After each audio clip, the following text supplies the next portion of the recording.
There's a story of when people discovered, Westerners discovered, the Diamond Sutra. Diamond Sutra is a very important text in Mahayana Buddhism. And it was a highly revered text amongst Buddhist societies. There are these huge organizations put together to print the Diamond Sutra using woodblock print, way before the printing press. Hundreds of years before the Gutenberg printing press. In the Far East, they were printing woodblock prints of the Diamond Sutra. And it was a huge industrial effort.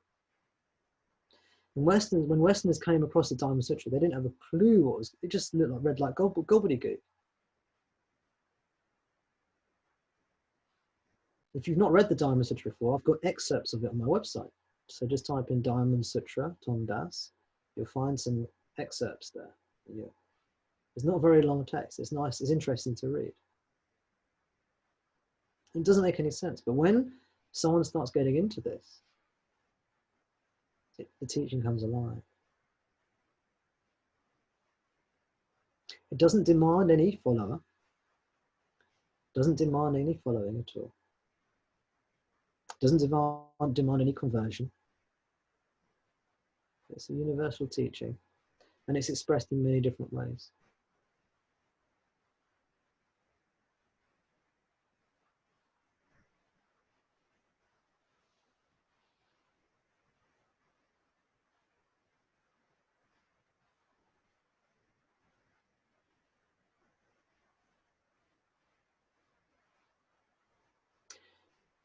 Ramana's sort of what's often thought of as Ramana's closest disciple or devotee. He went by the name of Muruganar. Muruganar said that the teaching of Ramana's that sets him free, if you could even say this, were the words Summa Ira. Summa Ira means be still in Tamil. He said, do not be this, do not be that, just be still. Do not take yourself to be this or that. Just be still. Summa Ira.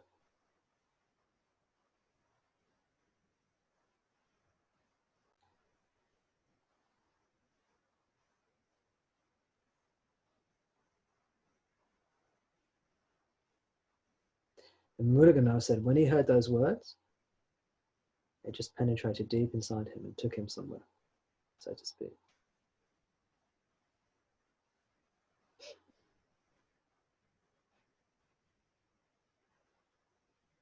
So what I teach is the same as Ramana's teaching, as far as I can tell. You have to make up your own mind if that's the question that's interesting to you. But it's a different expression.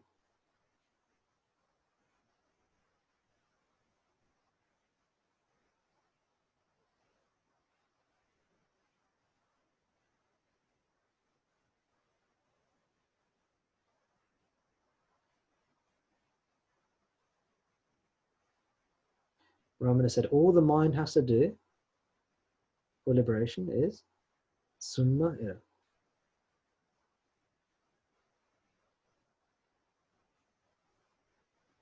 All the other stuff comes secondary. The mind's too outgoing, you have to bring it inwards. How do you bring it inwards? Either self-inquiry or self-surrender.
So whatever will happen, will happen.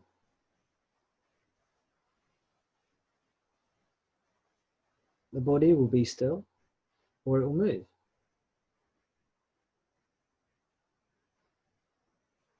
That's not your concern.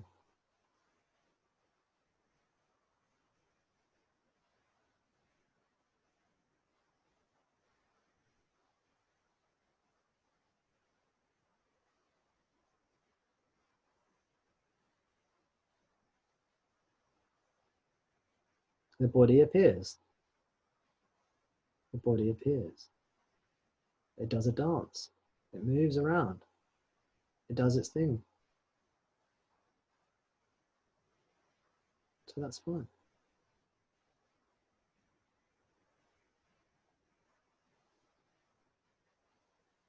The body doesn't get this. The body can't understand this. The body is just an appearance.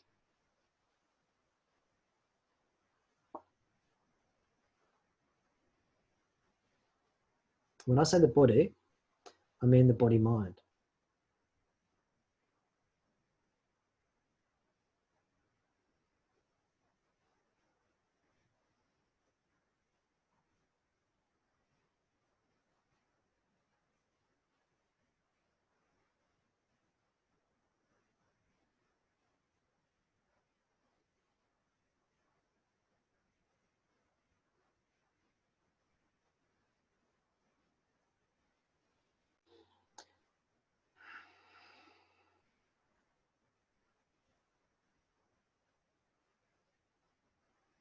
If you're feeling calm and collected, that's good. If you're feeling distracted, there's an opportunity here for you to calm back down and come back.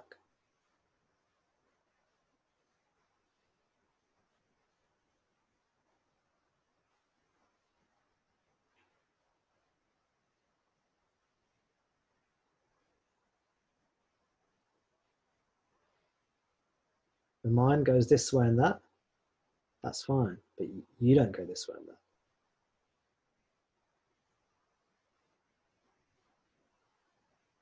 Again, that's a description.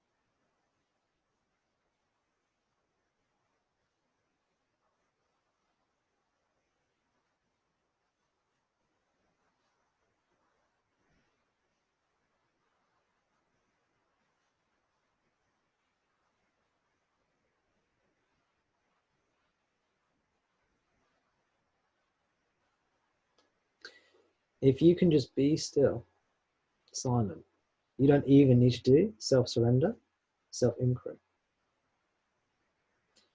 And if you need to do self-surrender and self-inquiry, in stillness, it automatically happens because there's an intelligence in stillness. Automatically inquiry and surrender will happen if they need to happen. You won't even understand exactly what's working, how it's working. The eye comes up, the inquiry comes along, sort of phases the eye, zaps it, and then the eye disappears. Is that what you know what happened? It's like automatic, intuitive inquiry.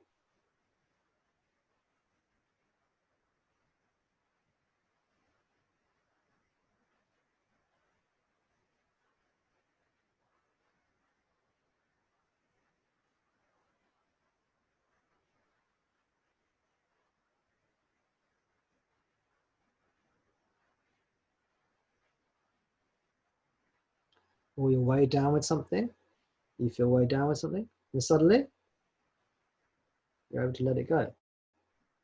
How did that happen? Intuitive surrender.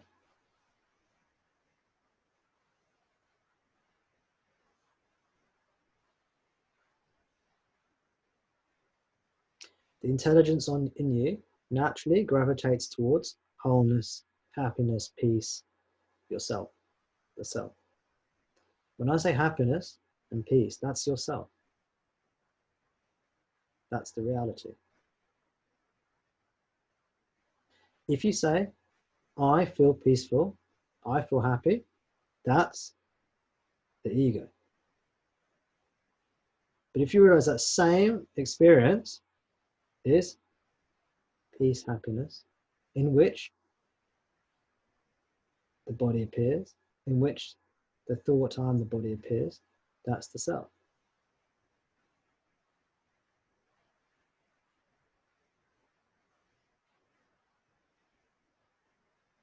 If that's too complicated, just ignore that.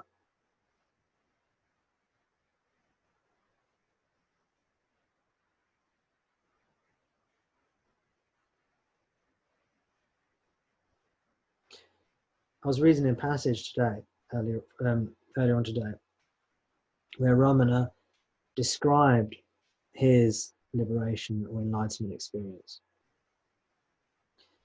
And later on, he was to say that he was liberated in that moment when he was 16 years old. And he didn't need any further spiritual practice thereafter. But he said, when it happened to him, he had no idea about the self or Brahman and all the Vedanta texts and that, you know, you're meant to be the true self and there's oneness. He didn't know any of that stuff. It was only later he learnt those words. And then only later he realized those words were describing his natural state, which is your natural state.